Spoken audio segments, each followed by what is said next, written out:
अस्सलाम वालेकुम एवरीवन, कैसे हैं आप सब। उम्मीद करता हूँ आप सब खैरियत से होंगे। तो आज की वीडियो में मैं लेके आया हूँ बच्चों की प्री स्कूलिंग के लिए बुक्स का सेट, जो बहुत ज़बरदस्त क्वालिटी में और गिफ्ट पैकिंग में दिया गया है।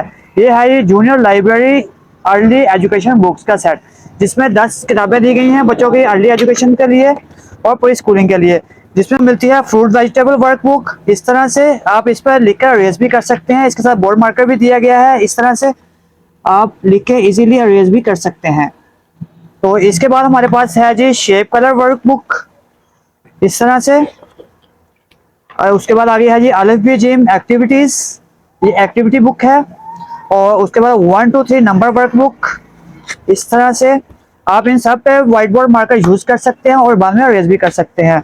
जिस और इसके बाद आगे है जी अल्फाबेट्स एक्टिविटी, नंबर एक्टिविटीज। उसके बाद आगे है बर्ड एनिमल वर्कबुक। और उसके बाद आ गई है जी एक्टिविटीज आ गई हैं। ये कुछ डिफरेंट एक्टिविटीज दी गई हैं इस बुक पे। उसके बाद alphabet capital plus small workbook, इस पे स्मॉल और कैपिटल अल्फाबेट्स दिए गए हैं। उसके बाद आ गई है जी अलिफ बे जीम वर्कबुक, इस तरह से। तो ये है बहुत ही ज़बरदस्त बुक्स का सेट है, जिसे आप बार बार यूज़ कर सकते हैं। अगर आपको ये बुक्स का सेट अच्छा लगा तो वीडियो को लाइक शेयर और सब्सक्राइब करना हरगिज़ मत भूलिएगा। अल्लाह हाफिज़।